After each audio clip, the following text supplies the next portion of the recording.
7. 입술과 마음. 마 15:1-20. 이 백성이 입술로는 나를 존경하되 마음은 내게서 멀도다.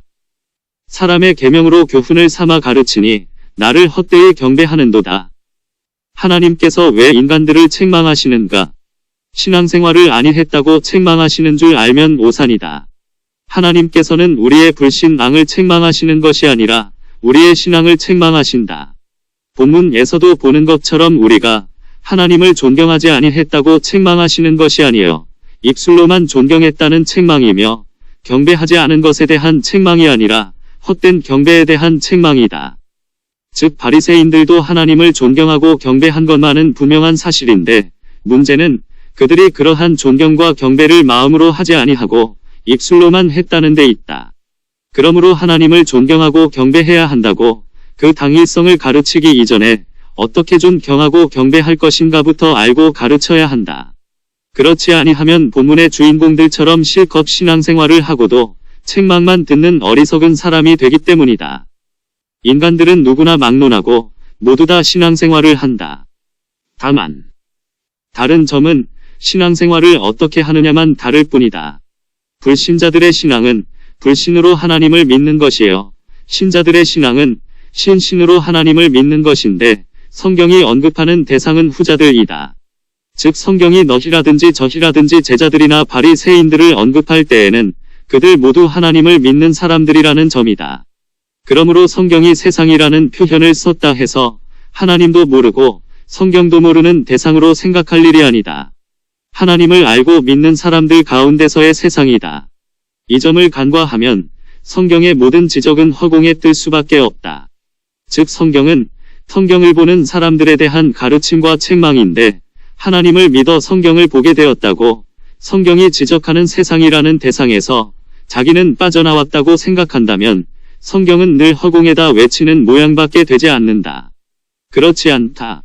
성경은 하나님을 믿고 하나님을 찾는 사람들을 향한 발언이다. 본문의 지적처럼 하나님을 존경하고 경배하는 사람들을 향하여 때로는 믿지 않는다고 책망도 하고 때로는 헛되이 섬긴다고 꾸짖기도 하는 것이다. 그러나 오늘날 가장 큰 문제 가운데 하나는 교회에 나와서 예수께서 자기 죄를 위하여 십자가에 죽고 부활하셨다고 인정하고 믿으면 그 사람은 그때로부터 성경이 말하는 우리가 되는 점이다. 그러므로 이 사람은 성경을 읽을 때 성경이 책망하는 대상 즉 바리새인이나 서기관 혹은 저희들에서는 쏙 빠지고 늘 긍정적이고 구원받은 대상에만 끼어들어 평안을 누리게 된다. 그래서 본문처럼 이 백성이 입술로만 나를 존경한다는 말씀을 읽어도 그건 자기 보고 하는 얘기가 아니라 예수도 모르고 하나님도 모르는 불신자를 향한 얘기인 줄 착각하게 된다. 뿐만 아니라 너희는 곡하고 애통하겠으나 세상은 기뻐하리라 요 16-20는 말씀을 읽을 때에도 자기가 세상일 수도 있다는 생각은 꿈에도 갖지 않는다. 이것이 비극의 씨앗이다. 성경은 인간의 불신을 책망하지 않는다. 왜냐하면 이것은 책망의 가치조차 없기 때문이다. 미운 자식 떡 하나 더 준다는 속담처럼 아예 제쳐놓은 대상들이기 때문이다. 그러면 누구를 책망하는가? 자기식으로 하나님을 믿고 섬기고 경배하는 사람들이다. 성경은 이 사람들을 향하여 멸망의 자식 요 17-12에요. 악한 자의 아들 마 13-18이라 외친다. 예수께서 바리새인들에게 독사의 자식들이라고 칭하신 것만 보더라도 이것은 분명하다. 또한 사도 바울이 다메섹 도상에서 예수 그리스도를 만나기 이전의 신앙생활을 자기가 믿지 아니할 때라고 교정 김전 1:14만 사실도 이것을 증명한다. 사도 바울에게 있어서 다메섹 사건은 자기식 신앙으로부터 하나님식 신앙으로의 이행이었다. 그러므로 성경에서 믿지 않는다는 표현을 쓰는 것은 곧 자기식으로 믿는다는 말과 같으며 마찬가지로 믿는다는 표현 역시 하나님식으로 믿는다는 말이다. 성경의 모든 역사는 자기식으로 하나님을 믿고 섬기는 사람들과 하나님식으로 하나님을 존경하고 경배한 사람들의 삶의 기록이다. 그러므로 우리가 우리 자신을 성경에 비추어서 어떤 식으로 하나님을 믿고 있는가를 생각해보면 된다. 자기식으로 얼마나 많이 믿었느냐가 중요한 것이 아니라 하나님의 믿음이 우리에게 있느냐가 문제의 핵심이다. 마오이식 본문의 지적도 그것이다. 즉 바리새인들이 자기들 조상 대대로 내려오는 유전을 지키기 위해서 하나님의 계명을 범했다고 예수께서 책망하시는데, 결국 너희 유전이란 자기들 나름의 하나님을 섬기는 방법이란 말이다. 즉 당시 바리새인들의 유전 가운데 떡 먹을 때에는 손을 씻어야 한다는 내용이 있었는데, 이것은 단순히 위생상의 문제가 아니라 신앙생활의 일부였다. 따라서 떡을 먹을 때에 손을 씻고 먹지 않으면 아직 신앙 수준이 어리다든지 하나님 앞에 할 바를 다 하지 못하는 것으로 간주되었는데, 이것은 오늘날로 치면 식사기도에 해당하는 문제로 볼 수 있다. 웬만한 수준의 신앙인들 가운데 식사기도를 빼놓고 식사한다는 것을 상상이나 할 수 있는가? 또한 사람들이 많이 모이는 식당에서 식사기도를 공개적으로 함으로써 자기가 예수를 사람 앞에서 시인하는 것으로 착각하시는 분도 계시는데, 이것이 문제요. 이것이 자기 식신앙의 일례일세다. 예수의 반론을 보자. 당시 유대인들의 유전 가운데 고르반이라는 것이 있었는데, 이것은 자기 부모를 부양하는 데 필요한 일정량을 고르반 예물, 선물이라고 선언하면 율법에서 정한 부모를 공경하라를 이행치 않아도 된다는 것이었다. 즉 부모를 공경하는 것보다 하나님께 드리는 것 고르반이 우선이라는 논리가 이런 유전을 만들어낸 것인데, 얼핏 보면 하나님을 잘 섬기자는 유전 같으나 사실은 그 유전으로 말미암아 하나님의 말씀인 부모를 공경하라를 파하는 역할을 하고 있다고 예수는 지적하고 있다. 문제는 하나님을 잘 섬기자는 미명하에 만든 유전이라는 것이 결국 하나님의 말씀을 폐하는 데 있다. 우리가 신앙생활을 매우 그럴듯하게 하기 위하여 새벽 기도를 만들어낸 것 같지는 좋으나이, 새벽 기도가 쉬지 말고 기도하라 살전호 17는 성경 말씀을 폐하는 것이 되어서는 문제가 심각하다. 성경은 우리를 향하여 쉬지 말고 기도하라고 했지 새벽에만 기도하면 온전한 신앙생활을 하는 것이라고 말하지 않았기 때문이다. 새벽 기도는 자기식 신앙이에요. 사람들의 유전적 신앙이다. 이런 종류의 신앙이 결국 이사야가 지적한 입술만의 신앙인 줄 알아야 할 것이다. 결국 본문의 지적도 부모를 공경하는 것이 신앙이지 하나님께 드리는 것이 신앙이 아니란 말이다. 그래서 예수께서는 자기식으로 신앙생활을 하고 있는 바리새인들과 서기관들을 향하여 이사야의 예언을 인용하신 것이다.